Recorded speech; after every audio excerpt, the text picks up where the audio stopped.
ಇಂದಿನ ದಿನಾಂಕ 13/3/2026. ಪ್ರಾರ್ಥ ಮುರುಳಿ ಬಾಪ್ದಾದ ಮಧುಬನ. ಮಧುರ ಮಕ್ಕಳೇ, ನೀವು ಶ್ರೀಮತದಂತೆ ತತ್ವಗಳ ಮಧುರ ಮಕ್ಕಳೇ, ನೀವು ಶ್ರೀಮತದಂತೆ ತತ್ವಗಳ ಸಹಿತವಾಗಿ ಇಡೀ ಪ್ರಪಂಚವನ್ನು ಪಾವನವನ್ನಾಗಿ ಮಾಡುವ ಸೇವೆ ಮಾಡಬೇಕಾಗಿದೆ. ಎಲ್ಲರಿಗೂ ಸುಖ ಮತ್ತು ಶಾಂತಿಯ ಮಾರ್ಗವನ್ನು ತಿಳಿಸಬೇಕಾಗಿದೆ.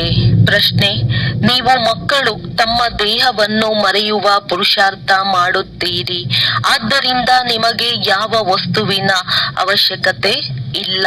ಉತ್ತರ: ಚಿತ್ರಗಳ ಅವಶ್ಯಕತೆ ಇಲ್ಲ. ಯಾವಾಗ ಈ ಚಿತ್ರವನ್ನೇ ದೇಹ ಮರೆಯಬೇಕಾಗಿದೆ ಅಂದ ಮೇಲೆ ಆ ಚಿತ್ರಗಳ ಅವಶ್ಯಕತೆ ಏನಿದೆ? ಸ್ವಯಂ ಅನ್ನು ಆತ್ಮನೆಂದು ತಿಳಿದು ವಿದೇಹಿ ತಂದೆಯನ್ನು ಮತ್ತು ಮಧುರ ಮನೆಯನ್ನು ನೆನಪು ಮಾಡಿ. ಈ ಚಿತ್ರಗಳು ಚಿಕ್ಕ ಮಕ್ಕಳಿಗಾಗಿ ಅರ್ಥಾತ್ ಹೊಸಬರಿಗಾಗಿ ಇವೆ. ನೀವಂತೂ ನೆನಪಿನಲ್ಲಿರಬೇಕು ಮತ್ತು ಎಲ್ಲರಿಗೆ ನೆನಪು ಮಾಡಿಸಬೇಕಾಗಿದೆ. ಉದ್ಯೋಗ ವ್ಯವಹಾರಗಳನ್ನು ಮಾಡುತ್ತಾ ಸತೋಪ್ರಧಾನರಾಗಲು ನೆನಪಿನಲ್ಲಿಯೇ ಇರುವ ಅಭ್ಯಾಸ ಮಾಡಿ. ಗೀತೆ: ಅದೃಷ್ಟವನ್ನು ಬೆಳಗಿಸಿಕೊಂಡು ಬಂದಿದ್ದೇನೆ.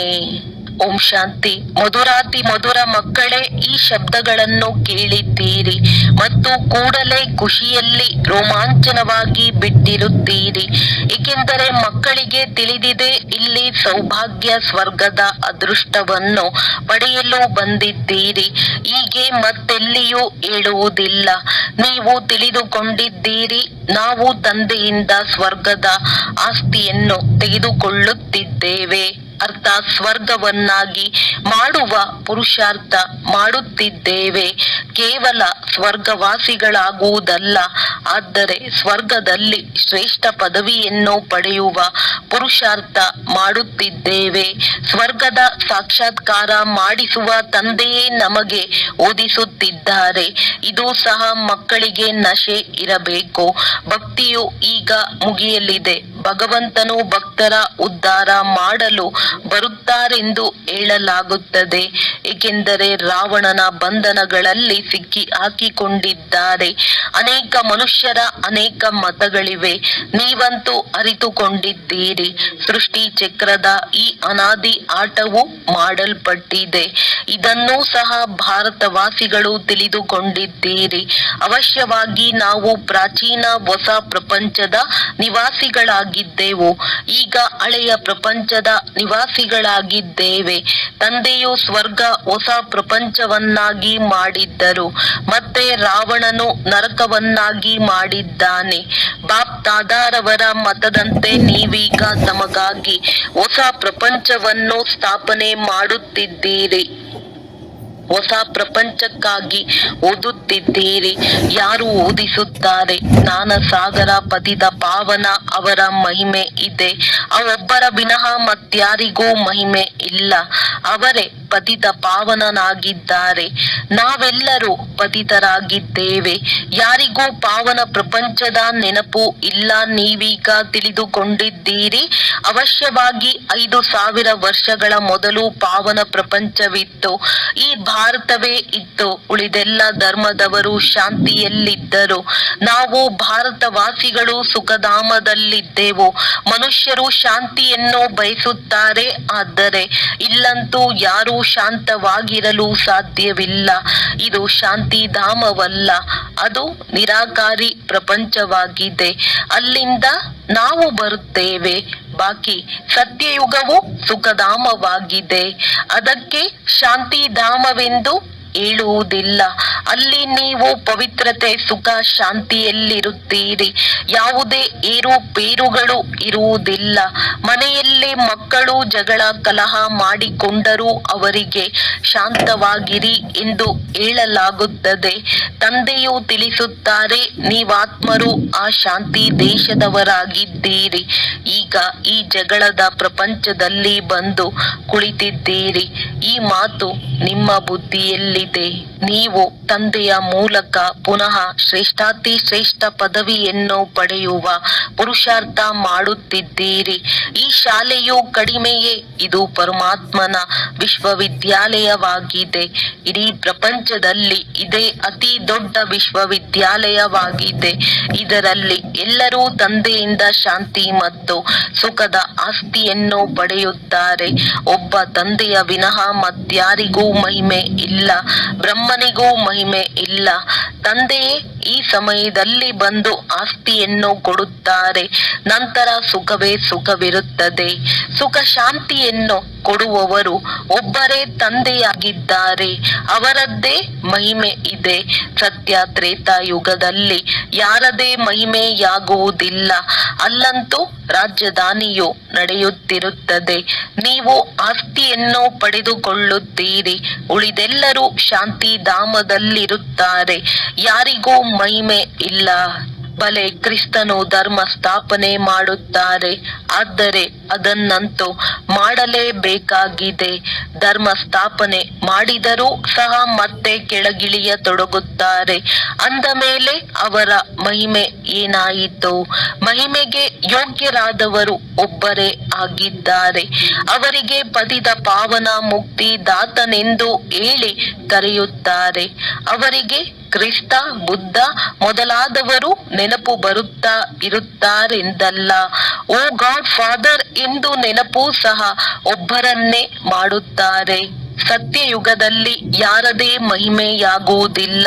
ಕೊನೆಯಲ್ಲಿ ಈ ಧರ್ಮಗಳು ಆರಂಭವಾದಾಗ ತಂದೆಯ ಮಹಿಮೆಯನ್ನು ಆಡುತ್ತಾರೆ ಮತ್ತು ಭಕ್ತಿಯು ಆರಂಭವಾಗುತ್ತದೆ. ನಾಟಕವು ಹೇಗೆ ಮಾಡಲ್ಪಟ್ಟಿದೆ, ಹೇಗೆ ಚಕ್ರವು ಸುತ್ತುತ್ತದೆ ಎಂಬುದನ್ನು ಯಾರು ತಂದೆಯ ಮಕ್ಕಳಾಗಿದ್ದಾರೆಯೋ ಅವರೇ ತಿಳಿದುಕೊಂಡಿದ್ದಾರೆ. ತಂದೆಯು ರಚಯಿತನಾಗಿದ್ದಾರೆ.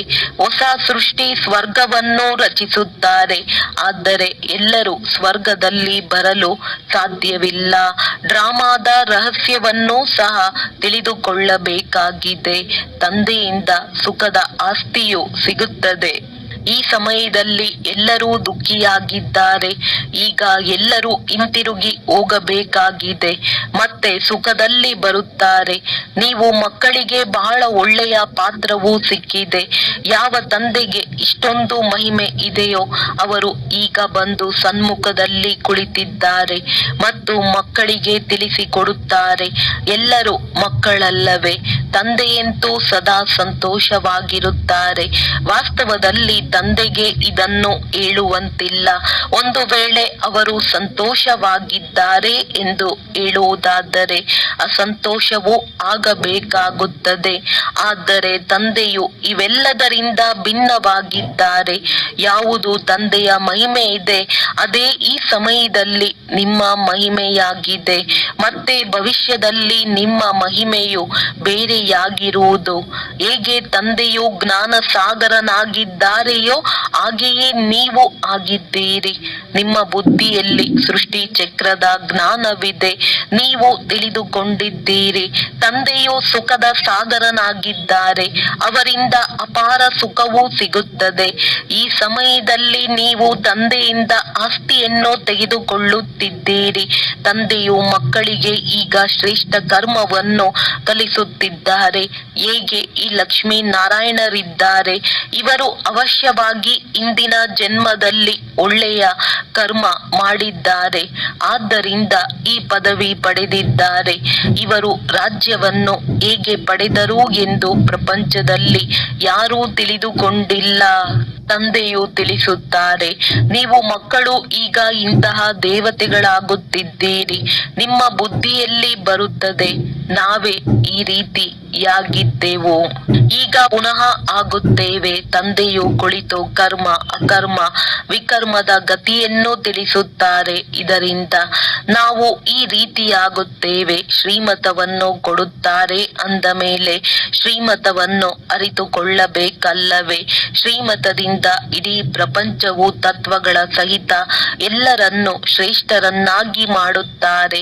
ಸತ್ಯಯುಗದಲ್ಲಿ ಎಲ್ಲರೂ ಶ್ರೇಷ್ಠರಾಗಿದ್ದೀರಿ. ಅಲ್ಲಿ ಯಾವುದೇ ಏರುಪೇರು ಅಥವಾ ಬಿರುಗಾಳಿ ಇತ್ಯಾದಿಗಳೇನೂ ಇರುವುದಿಲ್ಲ. ಹೆಚ್ಚು ಬಿಸಿಲಾಗಲಿ ಚಳಿಯಾಗಲಿ ಇರುವುದಿಲ್ಲ.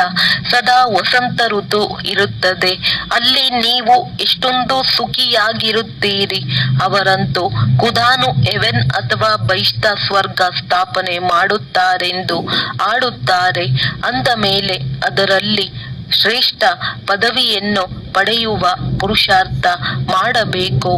ಯಾವಾಗಲೂ ಮಾತಾಪಿತರನ್ನು ಫಾಲೋ ಮಾಡಿ ಎಂದು ಹೇಳಲಾಗುತ್ತದೆ. ತಂದೆಯನ್ನು ನೆನಪು ಮಾಡುವುದರಿಂದ ವಿಕರ್ಮಗಳು ವಿನಾಶವಾಗುತ್ತವೆ ಮತ್ತು ತಂದೆಯ ಜೊತೆ ನಾವಾತ್ಮರು ಒಟ್ಟಿಗೆ ಹೋಗುತ್ತೇವೆ. ಶ್ರೀಮತದಂತೆ ನಡೆದು ಪ್ರತಿಯೊಬ್ಬರಿಗೂ ಮಾರ್ಗವನ್ನು ತಿಳಿಸಬೇಕಾಗಿದೆ. ಬೇಅದ್ದಿನ ತಂದೆಯು ಸ್ವರ್ಗದ ರಚಯಿತನಾಗಿದ್ದಾರೆ. ಈಗಂತೂ ನರಕವಾಗಿದೆ. ಅಂದ ಮೇಲೆ ಅವಶ್ಯವಾಗಿ ನರಕದಲ್ಲಿಯೇ ಸ್ವರ್ಗದ ಆಸ್ತಿಯನ್ನು ಕೊಟ್ಟಿರಬೇಕು.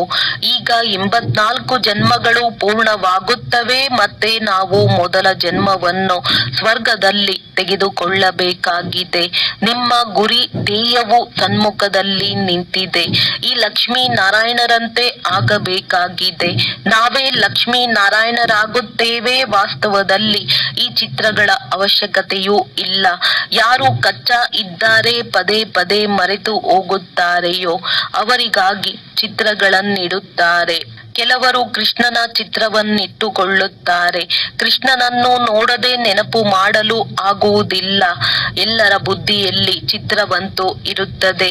ನಿಮಗೆ ಯಾವುದೇ ಚಿತ್ರವನ್ನು ಇಟ್ಟುಕೊಳ್ಳುವ ಅವಶ್ಯಕತೆ ಇಲ್ಲ. ನೀವು ತಮ್ಮನ್ನು ಆತ್ಮನೆಂದು ತಿಳಿಯುತ್ತೀರಿ. ನೀವು ತನ್ನ ಚಿತ್ರವನ್ನೂ ಸಹ ಮರೆಯಬೇಕಾಗಿದೆ. ದೇಹ ಸಹಿತ ಎಲ್ಲ ಸಂಬಂಧಗಳನ್ನು ಮರೆಯಬೇಕಾಗಿದೆ. ತಂದೆಯು ತಿಳಿಸುತ್ತಾರೆ, ನೀವೆಲ್ಲರೂ ಒಬ್ಬ ಪ್ರಿಯತಮನ ಪ್ರಿಯತಮೆಯರಾಗಿದ್ದೀರಿ. ನನ್ನನ್ನು ನೆನಪು ಮಾಡಿ, ಆಗ ವಿಕರ್ಮಗಳು ವಿನಾಶವಾಗುವವು. ಇಂತಹ ಸ್ಥಿತಿ ಇರಲಿ.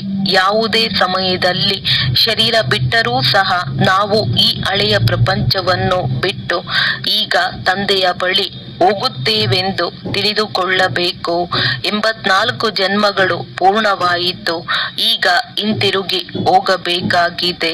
ತಂದೆಯು ಆದೇಶ ನೀಡಿದ್ದಾರೆ, ನನ್ನನ್ನು ನೆನಪು ಮಾಡಿ. ಕೇವಲ ತಂದೆಯನ್ನು ಮತ್ತು ಮಧುರ ಮನೆಯನ್ನು ನೆನಪು ಮಾಡಿ. ಬುದ್ಧಿಯಲ್ಲಿದೆ, ನಾನಾತ್ಮ ಅಶರೀರಿಯಾಗಿದ್ದೆನು. ನಂತರ ಇಲ್ಲಿ ಪಾತ್ರವನ್ನು ಅಭಿನಯಿಸುವುದಕ್ಕಾಗಿ ಶರೀರವನ್ನು ಧಾರಣೆ ಮಾಡಿದ್ದೇನೆ. ಪತಿತನಾಗಿ ಬಿಟ್ಟಿದ್ದೇನೆ. ಈ ಶರೀರವಂತೂ ಹಳೆಯ ಪಾದರಕ್ಷೆಯಾಗಿದೆ. ಆತ್ಮವು ಪವಿತ್ರವಾಗುತ್ತಿದೆ. ಪವಿತ್ರ ಶರೀರವಂತೂ ಇಲ್ಲಿ ಸಿಗಲು ಸಾಧ್ಯವಿಲ್ಲ. ನಾವಾತ್ಮರು ಈಗ ಹಿಂತಿರುಗಿ ಮನೆಗೆ ಹೋಗುತ್ತೇವೆ. ಮೊದಲು ರಾಜಕುಮಾರ ಕುಮಾರಿಯರಾಗುತ್ತೇವೆ. ಮತ್ತೆ ಸ್ವಯಂವರದ ನಂತರ ಲಕ್ಷ್ಮೀ ನಾರಾಯಣರಾಗುತ್ತೇವೆ. ರಾಧೆ ಕೃಷ್ಣರು ಯಾರೆಂಬುದು ಗೊತ್ತೇ ಇಲ್ಲ. ಇಬ್ಬರು ಬೇರೆ ಬೇರೆ ರಾಜಧಾನಿಯವರಾಗಿದ್ದರು. ನಂತರ ಅವರ ಸ್ವಯಂವರವಾಯಿತು. ನೀವು ಮಕ್ಕಳಲ್ಲಿಯೂ ಕೆಲವರು ಧ್ಯಾನದಲ್ಲಿ ಸ್ವಯಂವರವನ್ನು ನೋಡಿದ್ದಾರೆ. ಆರಂಭದಲ್ಲಿ ಬಹಳ ಸಾಕ್ಷಾತ್ಕಾರಗಳಾಗುತ್ತಿತ್ತು, ಏಕೆಂದರೆ ನಿಮ್ಮನ್ನು ಪಾಕಿಸ್ತಾನದಲ್ಲಿ ಖುಷಿಯಲ್ಲಿಡಲು ಇವೆಲ್ಲ ಪಾತ್ರಗಳು ನಡೆಯುತ್ತಿತ್ತು. ಕೊನೆಯಲ್ಲಂತೂ ಹೊಡೆದಾಟಗಳು, ಭೂಕಂಪ ಬಹಳಷ್ಟು ನಡೆಯುವುದು. ನಿಮಗೆ ನಾನು ಯಾವ ಪದವಿಯನ್ನು ಪಡೆಯುತ್ತೇನೆಂದು ಪ್ರತಿಯೊಬ್ಬರಿಗೆ ಅರ್ಥವಾಗುತ್ತದೆ. ನಂತರ ಕಡಿಮೆ ಓದಿರುವವರು ಬಹಳ ಪಶ್ಚಾತ್ತಾಪ ಪಡುತ್ತಾರೆ. ಆಗ ತಂದೆಯು ಹೇಳುತ್ತಾರೆ, ನೀವೇ ಓದಲಿಲ್ಲ, ಅನ್ಯರಿಗೂ ಓದಿಸಲಿಲ್ಲ, ನೆನಪಿನಲ್ಲಿಯೂ ಇರುತ್ತಿರಲಿಲ್ಲ. ನೆನಪಿನಿಂದಲೇ ಸತೋ ಪ್ರಧಾನರಾಗಲು ಸಾಧ್ಯ. ಪತಿತ ಪಾವನನಂತೂ ತಂದೆಯೇ ಆಗಿದ್ದಾರೆ. ತಂದೆಯು ತಿಳಿಸುತ್ತಾರೆ, ಮಕ್ಕಳೇ, ನನ್ನೊಬ್ಬನನ್ನೇ ನೆನಪು ಮಾಡಿದರೆ ನಿಮ್ಮ ತುಕ್ಕು ಬಿಟ್ಟು ಹೋಗುವುದು. ನೆನಪಿನ ಯಾತ್ರೆಯ ಪುರುಷಾರ್ಥ ಮಾಡಬೇಕಾಗಿದೆ. ಉದ್ಯೋಗ ವ್ಯವಹಾರಗಳನ್ನು ಬಲೆ ಮಾಡಿ ಕರ್ಮವನ್ನಂತೂ ಮಾಡಲೇಬೇಕಲ್ಲವೇ? ಆದರೆ ಬುದ್ಧಿಯೋಗವು ಮೇಲಿರಲಿ. ತಮೋ ಪ್ರಧಾನರಿಂದ ಸತೋ ಪ್ರಧಾನರು ಇಲ್ಲಿಯೇ ಆಗಬೇಕಾಗಿದೆ. ಗೃಹಸ್ಥ ವ್ಯವಹಾರದಲ್ಲಿರುತ್ತಾ ನೀವು ನನ್ನನ್ನು ನೆನಪು ಮಾಡಿ, ಆಗಲೇ ನೀವು ಹೊಸ ಪ್ರಪಂಚದ ಮಾಲೀಕರಾಗುವಿರಿ. ತಂದೆಯು ಮತ್ತೇನು ಕಷ್ಟವನ್ನು ಕೊಡುವುದಿಲ್ಲ. ನಿಮಗೆ ಬಹಳ ಸಹಜ ಉಪಾಯವನ್ನು ತಿಳಿಸುತ್ತಾರೆ. ಸುಖಧಾಮದ ಮಾಲೀಕರಾಗಲು ನನ್ನೊಬ್ಬನನ್ನೇ ನೆನಪು ಮಾಡಿ. ಈಗ ನೀವು ನೆನಪು ಮಾಡಿಕೊಳ್ಳಿ, ತಂದೆಯೂ ಸಹ ನಕ್ಷತ್ರ ಮಾದರಿಯಾಗಿ ಇದ್ದಾರೆ. ಅವರು ಸರ್ವಶಕ್ತಿವಂತನಾಗಿದ್ದಾರೆ, ಬಹಳ ತೇಜೋಮಯನಾಗಿದ್ದಾರೆಂದು ಮನುಷ್ಯರು ತಿಳಿಯುತ್ತಾರೆ. ಆದರೆ ತಂದೆಯು ಹೇಳುತ್ತಾರೆ, ನಾನು ಮನುಷ್ಯ ಸೃಷ್ಟಿಯ ಚೈತನ್ಯ ಬೀಜರೂಪನಾಗಿದ್ದೇನೆ. ಬೀಜವಾಗಿರುವ ಕಾರಣ ಸೃಷ್ಟಿಯ ಆದಿ ಮಧ್ಯ ಅಂತ್ಯವನ್ನು ತಿಳಿದುಕೊಂಡಿದ್ದೇನೆ. ನೀವಂತೂ ಬೀಜವಲ್ಲ, ನಾನು ಬೀಜವಾಗಿದ್ದೇನೆ.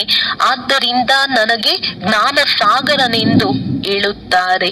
ಮನುಷ್ಯ ಸೃಷ್ಟಿಯ ಚೈತನ್ಯ ಬೀಜವೆಂದ ಮೇಲೆ ಅವರಿಗೆ ಈ ಸೃಷ್ಟಿ ಚಕ್ರವು ಹೇಗೆ ಸುತ್ತುತ್ತದೆ ಎಂಬುದನ್ನು ಅವಶ್ಯವಾಗಿ ತಿಳಿದಿರುತ್ತದೆ. ಋಷಿಮುನಿ ಮೊದಲಾದವರು ಯಾರೂ ಸಹ ರಚಯಿತ ಮತ್ತು ರಚನೆಯ ಆದಿ ಮಧ್ಯ ಅಂತ್ಯವನ್ನು ತಿಳಿದುಕೊಂಡಿಲ್ಲ. ಮಕ್ಕಳು ಒಂದು ವೇಳೆ ತಿಳಿದುಕೊಂಡಿದ್ದರೆ ಅವರ ಬಳಿ ಹೋಗುವುದರಲ್ಲಿ ತಡವಾಗುವುದಿಲ್ಲ. ಆದರೆ ತಂದೆಯ ಬಳಿ ಹೋಗುವ ಮಾರ್ಗವನ್ನು ಯಾರೂ ತಿಳಿದುಕೊಂಡಿಲ್ಲ. ಪಾವನ ಪ್ರಪಂಚಕ್ಕೆ ಪತಿತರು ಹೋಗುವುದಕ್ಕಾದರೂ ಹೇಗೆ ಸಾಧ್ಯ? ಆದ್ದರಿಂದ ತಂದೆಯು ತಿಳಿಸುತ್ತಾರೆ, ಕಾಮ ಮಹಾಶತ್ರುವಿನ ಮೇಲೆ ಜಯ ಗಳಿಸಿ. ಇದೇ ನಿಮಗೆ ಆದಿ ಮಧ್ಯ ಅಂತ್ಯ ದುಃಖ ಕೊಡುತ್ತದೆ. ನೀವು ಮಕ್ಕಳಿಗೆ ಎಷ್ಟು ಚೆನ್ನಾಗಿ ತಿಳಿಸುತ್ತಾರೆ. ಯಾವುದೇ ಕಷ್ಟವಿಲ್ಲ, ಕೇವಲ ತಂದೆ ಮತ್ತು ಆಸ್ತಿಯನ್ನು ನೆನಪು ಮಾಡಬೇಕಾಗಿದೆ. ತಂದೆಯ ನೆನಪು ಅರ್ಥಾತ್ ಯೋಗದಿಂದ ಪಾಪಗಳು ಭಸ್ಮವಾಗುತ್ತವೆ. ತಂದೆಯಿಂದಲೇ ಸೆಕೆಂಡಿನಲ್ಲಿ ರಾಜ್ಯವು ಸಿಗುತ್ತದೆ. ಮಕ್ಕಳು ಬಲೆ ಸ್ವರ್ಗದಲ್ಲಂತೂ ಬರುತ್ತೀರಿ, ಆದರೆ ಸ್ವರ್ಗದಲ್ಲಿಯೂ ಶ್ರೇಷ್ಠ ಪದವಿಯನ್ನು ಪಡೆಯುವ ಪುರುಷಾರ್ಥ ಮಾಡಬೇಕಾಗಿದೆ. ಸ್ವರ್ಗದಲ್ಲಂತೂ ಹೋಗಲೇಬೇಕಾಗಿದೆ. ಸ್ವಲ್ಪ ಕೇಳಿದರೂ ಸಹ ತಂದೆಯು ಬಂದಿದ್ದಾರೆ ಎಂಬುದನ್ನು ತಿಳಿದುಕೊಳ್ಳುತ್ತಾರೆ. ಈಗಲೂ ಸಹ ಹೇಳುತ್ತಾರೆ, ಇದು ಅದೇ ಮಹಾಭಾರತ ಯುದ್ಧವಾಗಿದೆ. ಅವಶ್ಯವಾಗಿ ತಂದೆಯೂ ಇರುವರು. ಅವರೇ ಮಕ್ಕಳಿಗೆ ರಾಜಯೋಗವನ್ನು ಕಲಿಸುತ್ತಾರೆ. ನೀವು ಎಲ್ಲರನ್ನೂ ಜಾಗೃತಗೊಳಿಸುತ್ತಾ ಇರುತ್ತೀರಿ. ಯಾರು ಅನೇಕರನ್ನು ಜಾಗೃತಗೊಳಿಸುವರೋ ಅವರು ಶ್ರೇಷ್ಠ ಪದವಿಯನ್ನು ಪಡೆಯುತ್ತಾರೆ. ಪುರುಷಾರ್ಥ ಮಾಡಬೇಕಾಗಿದೆ. ಎಲ್ಲರೂ ಒಂದೇ ತರಹ ಪುರುಷಾರ್ಥಿಗಳಿರಲು ಸಾಧ್ಯವಿಲ್ಲ. ಶಾಲೆಯು ಬಹಳ ದೊಡ್ಡದಾಗಿದೆ.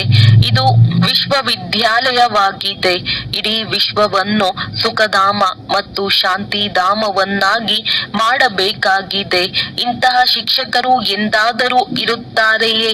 ವಿಶ್ವವೆಂದು ಇಡೀ ಪ್ರಪಂಚಕ್ಕೆ ಹೇಳಲಾಗುತ್ತದೆ. ತಂದೆಯೇ ಇಡೀ ವಿಶ್ವದ ಮನುಷ್ಯ ಮಾತ್ರರನ್ನು ಸತೋ ಪ್ರಧಾನರನ್ನಾಗಿ ಮಾಡುತ್ತಾರೆ, ಅರ್ಥಾತ್ ಸ್ವರ್ಗವನ್ನಾಗಿ ಮಾಡುತ್ತಾರೆ. ಭಕ್ತಿ ಮಾರ್ಗದಲ್ಲಿ ಏನೆಲ್ಲ ಹಬ್ಬಗಳನ್ನು ಆಚರಿಸುವರೋ ಅವೆಲ್ಲವೂ ಈ ಸಂಗಮ ಯುಗದ್ದಾಗಿದೆ. ಸತ್ಯ ತ್ರೇತಾ ಯುಗದಲ್ಲಿ ಯಾವುದೇ ಹಬ್ಬಗಳಿರುವುದಿಲ್ಲ. ಅಲ್ಲಂತೂ ಪ್ರಾರಬ್ಧವನ್ನು ಭೋಗಿಸುತ್ತಾರೆ. ಹಬ್ಬಗಳೆಲ್ಲವನ್ನು ಇಲ್ಲಿಯೇ ಆಚರಿಸುತ್ತಾರೆ. ಹೋಲಿ ಮತ್ತು ದುರ್ಯ ಇವು ಜ್ಞಾನದ ಮಾತುಗಳಾಗಿವೆ. ಏನು ಕಳೆದು ಹೋಯಿತೋ ಅದೆಲ್ಲವನ್ನು ಹಬ್ಬಗಳ ರೂಪದಲ್ಲಿ ಆಚರಿಸುತ್ತಾ ಬಂದಿದ್ದಾರೆ. ಎಲ್ಲವೂ ಈ ಸಮಯದ್ದಾಗಿದೆ. ಈ 100 ವರ್ಷಗಳಲ್ಲಿ ಎಲ್ಲ ಕೆಲಸಗಳು ಆಗಿಬಿಡುತ್ತವೆ. ಸೃಷ್ಟಿಯು ಹೊಸದಾಗಿ ಬಿಡುತ್ತದೆ. ನೀವು ತಿಳಿದುಕೊಂಡಿದ್ದೀರಿ, ನಾವು ಅನೇಕ ಬಾರಿ ಸುಖದ ಆಸ್ತಿಯನ್ನು ಪಡೆದುಕೊಂಡಿದ್ದೇವೆ ಮತ್ತು ಕಳೆದುಕೊಂಡಿದ್ದೇವೆ. ನಾವೀಗ ಪುನಃ ತಂದೆಯಿಂದ ಆಸ್ತಿಯನ್ನು ಪಡೆಯುತ್ತಿದ್ದೇವೆಂದು ಖುಷಿಯಾಗುತ್ತೇವೆ. ಅನ್ಯರಿಗೂ ಮಾರ್ಗವನ್ನು ತಿಳಿಸಬೇಕಾಗಿದೆ. ಡ್ರಾಮಾ ಅನುಸಾರ ಸ್ವರ್ಗದ ಸ್ಥಾಪನೆಯು ಖಂಡಿತ ಆಗುವುದು. ಹೇಗೆ ಹಗಲಿನ ನಂತರ ರಾತ್ರಿ, ರಾತ್ರಿಯ ನಂತರ ಹಗಲಾಗುತ್ತದೆ, ಹಾಗೆಯೇ ಕಲಿಯುಗದ ನಂತರ ಖಂಡಿತವಾಗಿಯೂ ಸತ್ಯಯುಗವಾಗಬೇಕಾಗಿದೆ. ಮಧುರಾತಿ ಮಧುರ ಮಕ್ಕಳ ಬುದ್ಧಿಯಲ್ಲಿ ಖುಷಿಯ ಗಂಟೆಯು ಮೊಳಗಬೇಕು. ಈಗ ಸಮಯವು ಪೂರ್ಣವಾಗುತ್ತದೆ. ನಾವು ಶಾಂತಿಧಾಮಕ್ಕೆ ಹೋಗುತ್ತೇವೆ. ಇದು ಅಂತಿಮ ಜನ್ಮವಾಗಿದೆ. ಖುಷಿಯಲ್ಲಿದ್ದಾಗ ಕರ್ಮ ಭೋಗವೂ ಸಹ ಹಗುರವಾಗಿ ಬಿಡುತ್ತದೆ. ನೋವನ್ನನುಭವಿಸಿ ಮತ್ತು ಇನ್ನು ಸ್ವಲ್ಪ ಲೆಕ್ಕಾಚಾರವು ಯೋಗ ಬಲದಿಂದ ಸಮಾಪ್ತಿಯಾಗುವುದು. ತಂದೆಯು ಮಕ್ಕಳಿಗೆ ಧೈರ್ಯವನ್ನು ಕೊಡುತ್ತಾರೆ. ನಿಮ್ಮ ಸುಖದ ದಿನಗಳು ಬರುತ್ತಿವೆ. ಉದ್ಯೋಗ ವ್ಯವಹಾರಗಳನ್ನು ಮಾಡಬೇಕಾಗಿದೆ. ಶರೀರ ನಿರ್ವಹಣೆಗಾಗಿ ಹಣವಂತೂ ಬೇಕಲ್ಲವೇ? ತಂದೆಯು ತಿಳಿಸಿದ್ದಾರೆ. ವ್ಯಾಪಾರಿಗಳು ಧರ್ಮಕ್ಕಾಗಿ ಹಣವನ್ನು ತೆಗೆಯುತ್ತಾರೆ. ಹೆಚ್ಚು ಹಣವಿದ್ದರೆ ಬಹಳ ದಾನ ಮಾಡುತ್ತೇವೆಂದು ತಿಳಿಯುತ್ತಾರೆ. ಇಲ್ಲಿಯೂ ಸಹ ತಂದೆಯು ತಿಳಿಸುತ್ತಾರೆ, ಯಾರಾದರೂ 2 ಪೈಸೆಯನ್ನು ಕೊಟ್ಟರೂ ಸಹ ಅದಕ್ಕೆ ಪ್ರತಿಫಲವಾಗಿ 21 ಜನ್ಮಗಳಿಗಾಗಿ ಬಹಳಷ್ಟು ಪ್ರಾಪ್ತಿಯಾಗುತ್ತದೆ. ಮೊದಲು ನೀವು ಯಾವ ದಾನ ಪುಣ್ಯಗಳನ್ನು ಮಾಡುತ್ತಿದ್ದೀರೋ ಅದಕ್ಕೆ ಪ್ರತಿಯಾಗಿ ಇನ್ನೊಂದು ಜನ್ಮದಲ್ಲಿ ಸಿಗುತ್ತಿತ್ತು. ಈಗಂತೂ 21 ಜನ್ಮಗಳಿಗಾಗಿ ಪ್ರತಿಫಲ ಸಿಗುತ್ತದೆ. ಸಾಧು ಸಂತ ಮೊದಲಾದವರಿಗೆ ಕೊಡುತ್ತಿದ್ದೀರಿ. ಈಗ ನಿಮಗೆ ತಿಳಿದಿದೆ ಇದೆಲ್ಲವೂ ಸಮಾಪ್ತಿಯಾಗುವುದಿದೆ. ಈಗ ನಾನು ಸನ್ಮುಖದಲ್ಲಿ ಬಂದಿದ್ದೇನೆ ಅಂದ ಮೇಲೆ ಈ ಕಾರ್ಯದಲ್ಲಿ ತೊಡಗಿಸಿ. ಆಗ ನಿಮಗೆ 21 ಜನ್ಮಗಳಿಗಾಗಿ ಆಸ್ತಿಯು ಸಿಗುತ್ತದೆ.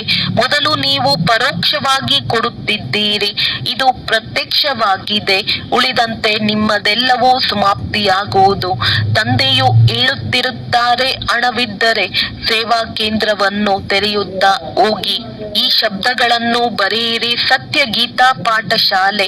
ಭಗವಾನುವಾಚ, ನನ್ನೊಬ್ಬನನ್ನೇ ನೆನಪು ಮಾಡಿ ಮತ್ತು ಆಸ್ತಿಯನ್ನು ನೆನಪು ಮಾಡಿ. ಒಳ್ಳೆಯದು. ಮಧುರಾತಿ ಮಧುರ ಅಗಲಿ ಹೋಗಿ ಮರಳಿ ಸಿಕ್ಕಿರುವ ಮಕ್ಕಳ ಪ್ರತಿ ಮಾತ್ಪಿತಾ ಬಾಪ್ ದಾದಾರವರ ನೆನಪು, ಪ್ರೀತಿ ಹಾಗೂ ಸುಪ್ರಭಾತ.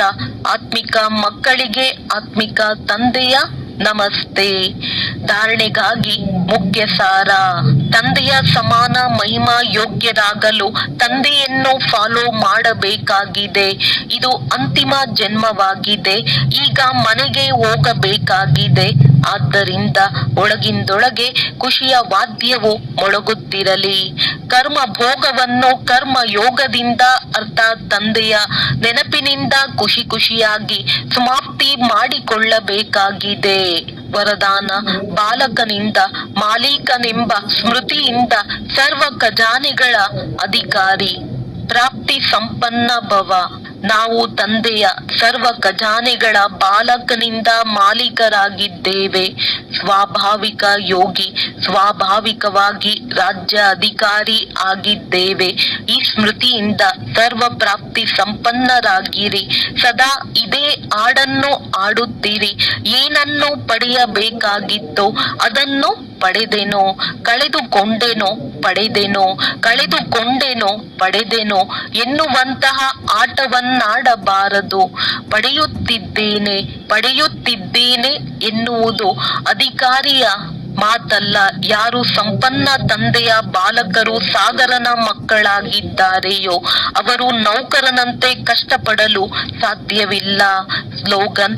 ಯೋಗ ಬಲದ ಮೂಲಕ ಕರ್ಮ ಭೋಗದ ಮೇಲೆ ವಿಜಯವನ್ನು ಪ್ರಾಪ್ತಿ ಮಾಡಿಕೊಳ್ಳುವುದೇ ಶ್ರೇಷ್ಠ ಪುರುಷಾರ್ಥವಾಗಿದೆ. ಅವ್ಯಕ್ತ ಸೂಚನೆ. ನಿಶ್ಚಯದ ಫೌಂಡೇಶನ್ ತಳಪಾಯವನ್ನು ಬಲಗೊಳಿಸಿ ಸದಾ ನಿರ್ಭಯ ಮತ್ತು ನಿಶ್ಚಿಂತರಾಗಿರಿ. ಎಲ್ಲದಕ್ಕಿಂತ ಮೊದಲು ಸ್ವಯಂನಲ್ಲಿ ಪೂರ್ಣ ವಿಶ್ವಾಸವಿರಬೇಕು. ನಂತರ ಬಾಪ್ ದಾದಾ ಮತ್ತು ಸರ್ವ ಪರಿವಾರದ ಆತ್ಮರಲ್ಲಿ ವಿಶ್ವಾಸವಿರಬೇಕಾಗುತ್ತದೆ. ಎಷ್ಟು ವಿಶ್ವಾಸಿಯಾಗಿ ನಿಶ್ಚಯ ಬುದ್ಧಿಯಾಗಿ ಯಾವುದೇ ಕರ್ತವ್ಯ ಮಾಡಿದರೆ ವಿಶ್ವಾಸವಿರುವುದರಿಂದ ಸಫಲತಾ ಪೂರ್ಣರಾಗುವಿರಿ.